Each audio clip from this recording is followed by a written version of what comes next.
What is going on, everyone? My name's Boit, and I'm back with some more Age of Mythology. The Titans action spawning in the bottom of the map in the blue color, playing as Hades. His name is Domantis. His partners today in the red color, playing as Kronos. His name is I Kill and You Die. Well, there's no end, but I like to add the end because it reminds you that he really does mean business. And finally, rounding out this team, the lover of Poseidon himself, it's Matreus. And he is indeed playing Poseidon, and he is in the yellow color. Together, they make the team, the Uncrappables. UCA Lizards, for those of you playing at home. We are in the semi-finals, the winners semi-finals now. More on that later because we have some players on the opposite side of the map. We've got in the sky blue color playing as Zeus. It's none other than Player. His partners today in the green color playing as Hades, a player we don't see very much, but an incredibly strong player. His name is Icaro. And finally, rounding out this team in the purple color playing as Kronos. His name is GMs. The map is Mediterranean. Yes, we are going to be seeing Fade 2 picking Mediterranean every single chance they get. They are here for they're here for business. They're on a business trip and they're trying to prove that they can win everyone on this map. And we'll see if that's actually the case or if UCA has got some sort of a plan to take them down a peg or two. So the differences thus far in these team compositions are that the Zeus and Hades player here, they've both got access to Underworld, and then their final civilization is the Kronos, whereas UCA decides to go with the Poseidon, meaning no Underworld here. No Underworld. What does that mean? If there's no Underworld for the Poseidon, what advantages of picking Poseidon do you actually get playing on Mediterranean? Well, first and foremost, you get the lure, which means you're going to be able to have a boar or two on your starting town center in the classical edge. Gives you a little bit of an easier time in the archaic age to get going, and maybe you're going to find a little bit of an advantage on the water in the early stages of the game because you don't have to build a granary or anything like that. So I mean, we'll see how it's all going to go, but I don't see a whole lot of room for crazy cheese in these spawns either, because you got the Kronos against the Kronos here, and you got the Poseidon against the Zeus. There is potential for like a Jason Odysseus Minotaur to come in here and be annoying if Matreus has to get out his Hippolyta and his Theseus is going to have to deal with a bolt onto that, but he's also going to probably be able to have sentinels coming down from Domantis' Hades here, so it should be completely fine here. I'm excited to see how these players match up on Mediterranean in the team games. I think that the Mediterranean matchup in the team games is very, very difficult to play, but if you understand the theory of Mediterranean, you can really make some really, really strong decisions out of it. So, actually seeing that Matreus looks like he's actually going to win this fight in the Katoskopos War over here with maybe 1 HP, as player's going to decide, run away, but the pig. He tries as he might to get back in there, but does not quite manage to do that. We see the gods coming through. We've got Matreus going through Hermes here. Remember, he doesn't get access to Athena, but the ceasefire may come in handy here. We've also got the Athena coming through for Domantis and the Prometheus coming through for I Kill You Die. No surprises there.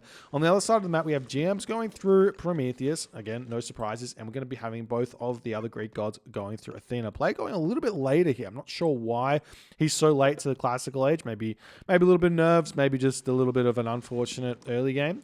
So I Kill You Die's towns end up popping down. Thank you so much for the 3 months, Nouvelle. Appreciate you, my friend. Now, this thing here, which we're seeing I Kill You Die do, I actually think this is something you probably should be avoiding in the Kronos matchup. The same thing's actually happening over here by GMs. Both players ignoring each other and going to be going forward with their oracles, trying to be aggressive in the early stages of the game here. I think this is something you should ignore. You should just sit in your base and let your opponent attack you. It's going to be completely fine.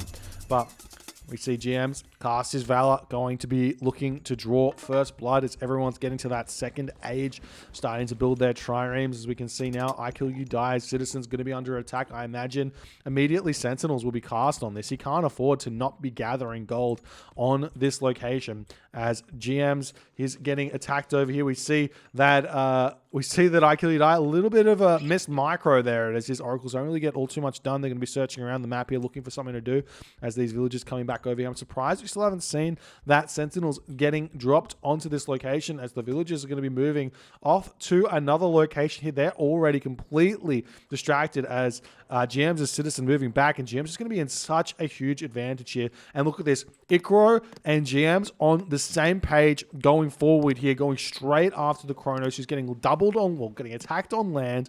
And this is going to be really, really tough for him to hold as this Bream going to get sniped down. Meanwhile, we're seeing Matrius trying to push in onto players, just happily building himself that third dock, playing super slowly here, realizing just has to defend. His partners are doubling. It's going to be completely fine as Demantis is slowly going to row over to try and assist I Kill You Die, who's trying to play as conservatively as he possibly can. We see the Sentinels drop down now by Demantis as the Oracle's going to be moving back, and I Kill You Die has not really found all too much value out of his Prometheans and his Oracle heroes in the early game just yet. So a big advantage going forward here for Team Fade 2, it would seem, as Demantis coming in. Demantis is getting some really good micro in on this one. We see Matrius trying to push in, and look at this. Player, he is so smart. He's just going to allow Matrius to come in. He doesn't care. He doesn't want to win this fight by himself. It's a team game. Sit back, allow Matrius to come, wait for the pocket player to come and double, and that's going to be all you need to do here. As Icaro trying to hold this location here. GM's pulling back ever so slightly, getting a little bit out of position here. Nice play here from Demantis and from I Kill You Die as Fade 2 have to pull back onto this location. But as Matrius is trying to push forward here, he needs to realize he probably can't actually win this too easily and just accept that it's going to be a bit of an equal fight over there unless he can somehow figure out a way to get some more ships than his opponent just due to macro or something like that. As the Minotaur now moving into I Kill You Die's base, trying to take out these villagers. There's nothing in the base here for I Kill You Die, as we do see the restoration coming down onto this position by Icaro and Demantis. And I Kill You Die just decide, yep, just retreat, save the restoration for a later date. Potentially there's going to be a triple coming in here, as this Minotaur is doing so much damage to I Kill You Die's villagers. I Kill You Die needed to bring his oracles back home, but he hasn't done it just yet. He's still looking for some raids over here, as we see Demantis' Minotaur trying to get in here. We see the oracles dealing with this completely at this point, as that Minotaur does fall down. The Minotaur over here falls as well. It looks like no citizens were picked off here, as now player getting a little bit antsy, trying to push in nice micro from player, but as well good micro from Matrius, as he is trying to make sure this is going as well as it possibly can. Meanwhile, restoration on the top side of the map coming in, as GM's is starting to look like he's got just a few ships remaining. Player saying, look, it's time to go. I've got restoration over here. I'm going to be able to push you in. But is it going to be enough here? If we take a quick look at this amount of boats here for Matrius, he's got 20 boats and player's only got 19. So it's still really close here. If Matrius sits underneath these docks, he will actually be able to continue to fight that even under restoration here, as the trireme trying to push in here as best as they can. It looks like GM's is going to be able to hold here ever so slightly, as Icaro is backing him up really nicely. Meanwhile, we see a big triple, I should say, coming in from UCA, going to try and get in onto the back of this, but player is reading it like a book, coming in with his own boats to try and cut off the Matrius movement here. Beautiful play by both player and Matrius, but Matrius is just going to say, yeah, let's not hang here for too long. This is going to be a little bit too crazy going forward, as everyone going to be trying to get out of here, as GM's is trying to snipe some fishing ships before retreating away. Nice play there, but he will be losing a Bream or two moving forward here, as we are now seeing players Minotaur getting pushed back by the Theseus, trying to get a little bit antsy here. And we are seeing that there is this Toskabot still scouting around. I'm not sure what happened to the centaur of Matris here in this game, but it must have had a little bit of value going forward. But at this point, player is just playing this one out of his mind. Look at this score. He is so far in front of everyone else in this game somehow, some way, probably because of the restoration advantage. So Matris is going to have to figure out a way to get back into this game, and player is going to have to figure out a way to get an advantage, and he finds it right here, immediately dropping that town center 9 minutes, 30 seconds into the game. And I'm sure Matris too will be wanting to do that. You can see he's already got villagers over here ready to kind of throw that up. At this point, we're also seeing Ikaro going in with his own second town center. Ikaro a little bit further in front than player on that third town center development. But while this is going on, we see a little bit of a raid coming through from Matris. This is where Matris shines. The multi-tasking abilities of Matris are nigh unmatched in the Asian mythology community, in my opinion. Very few people can keep up with him, as we're seeing player having to retreat back. Gets a little bit caught out here by Demantis. Demantis actually has his own second town center as well. Both pocket players up to 2 town centers. This is exactly how Mediterranean should go at the top level. Your pocket players need to get their town centers down because they haven't been touched. No reason to do so. We're still seeing these boats over here from Matris getting a little bit out of position here as player coming in on both sides here. Going to catch Matris out. He's going to lose so many trireme here as he's trying to pull back, but he loses. That's effectively a town center lost there, if you ask me, in terms of HP going down as Matris missteps as player comes back for that beautiful, beautiful defense. But going forward, it looks like Demantis is just out of this world, big, out of nowhere. He's got so many ships. Matris is helping out up to a T here as player joining the fight going forward here, as we see a cheeky little movement onto this one, making sure this town center is not grabbed for free. If you take a quick look over here, we do have a handful of Mermillo coming forward to defend that location as Aikil Udai knows he needs this town center. We also see the Ajax over on this position by Ikaro. So Ikaro is going to try and put some pressure onto this and see if he can hold on this position as those oracles are going to be getting taken down. We'll see what's going to happen there from Fade 2's side if they can try and punish that forward town center grab by Aikil Udai as Demantis realizes with Matrius and Aikil Udai he should be retreating here as they don't want to continue this fight. That's so many Greek trireme on the water here as Matrius is going to be returning back up to here trying to pick off some fishing ships. I imagine player is going to see this immediately and retreat back. Now here we are seeing Matrius grabbing his back town center, but this is going to be a little bit dangerous for him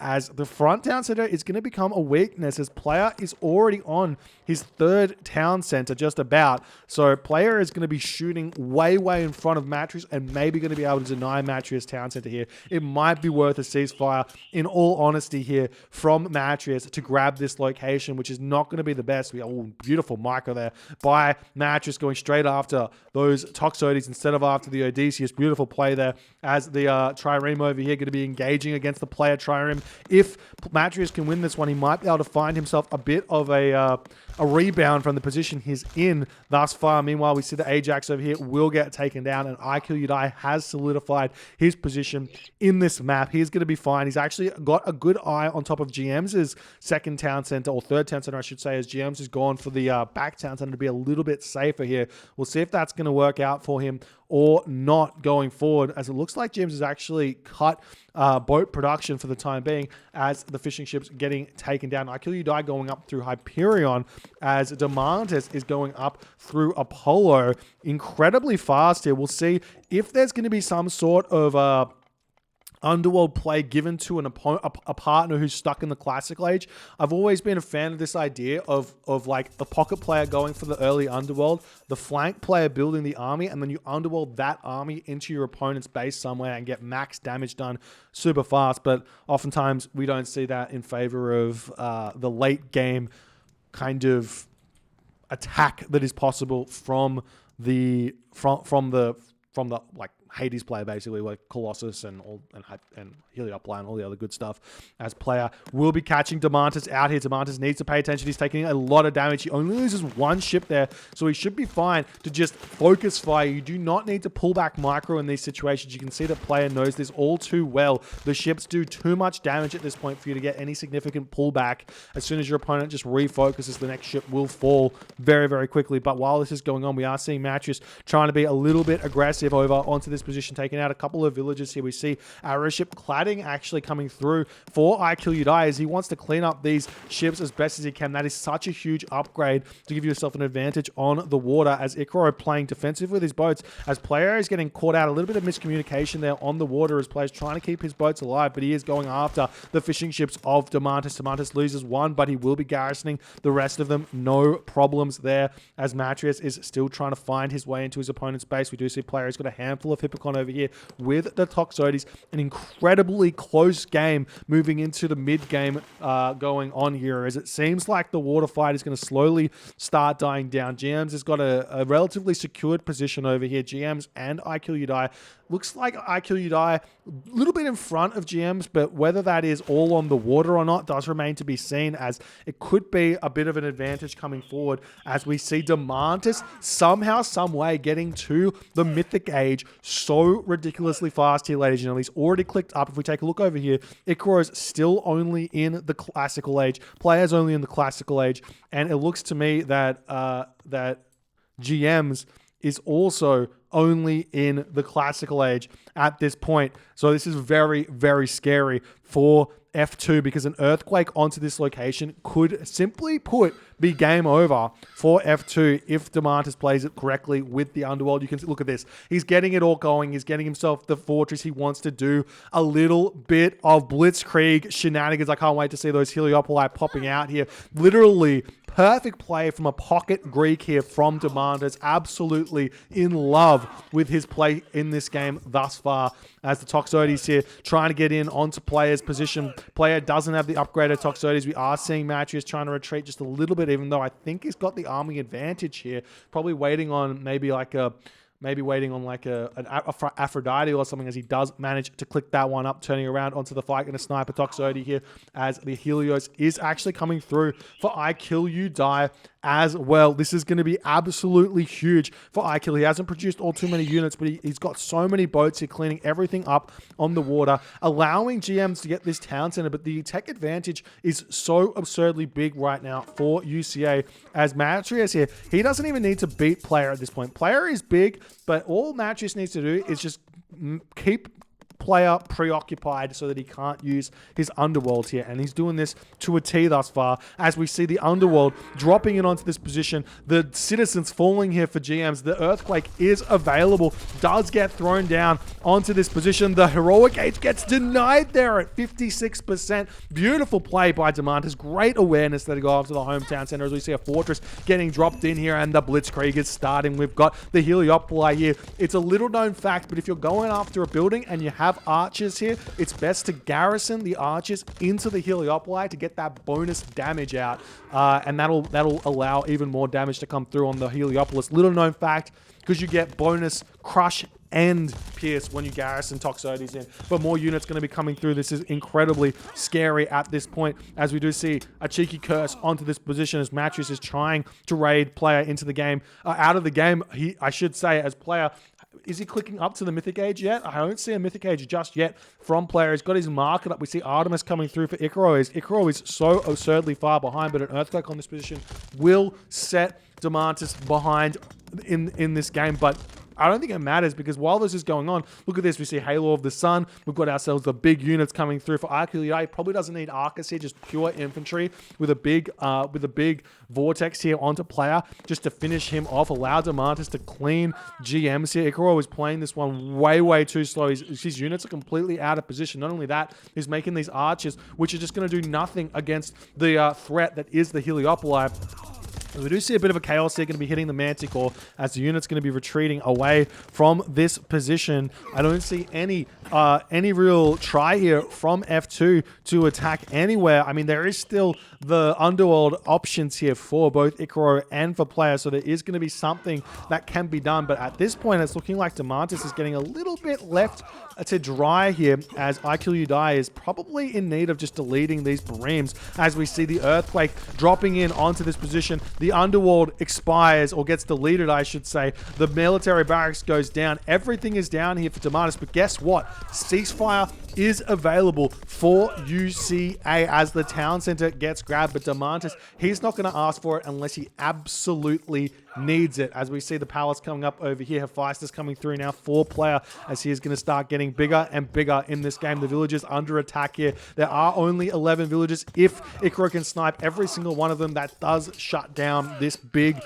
infiltration into the back of Fade 2's base here. Meanwhile, on the top side of the map, look at this from Matris. He's already set up with the fortress, with the Petropolis. He's going after the town center as best as he can, but this does push Matris behind in terms of tech.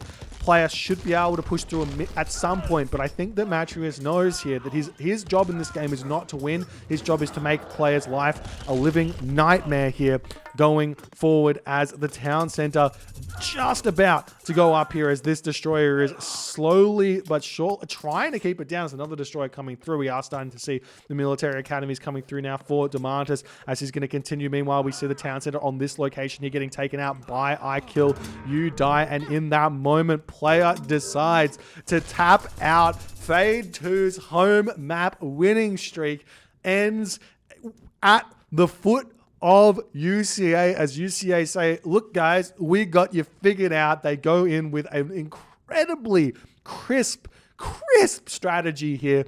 Absolutely loved this one. The only thing I would have liked to see just that little bit better would have been playing around the aggressive Kronos. You don't need to time shift forward in this matchup, I believe. I think when you play Kronos versus Kronos, be the defender, allow your opponent to attack you. You have all the advantage there. You get the Valor on your citizen, allows you to get a little bit more resources, you defend. That would be the only thing here that UCA could have done better. I mean, Matris is a ticking time bomb in this matchup, and player just needed to somehow, some way keep up with Demantis here, but he had the town centers at maybe a touch behind where Demantis had them up, maybe even just maybe like a minute behind. If we take a quick look at the post game to check that out, and we just take a look at the settlement count here between player and Demantis. You take a look here, it was 3 town centers apiece at what looks to be exactly the same time, right? Exactly the same time, 3 town centers apiece, and yet Matrius's gameplay here shut player down and allowed Demantis to shine.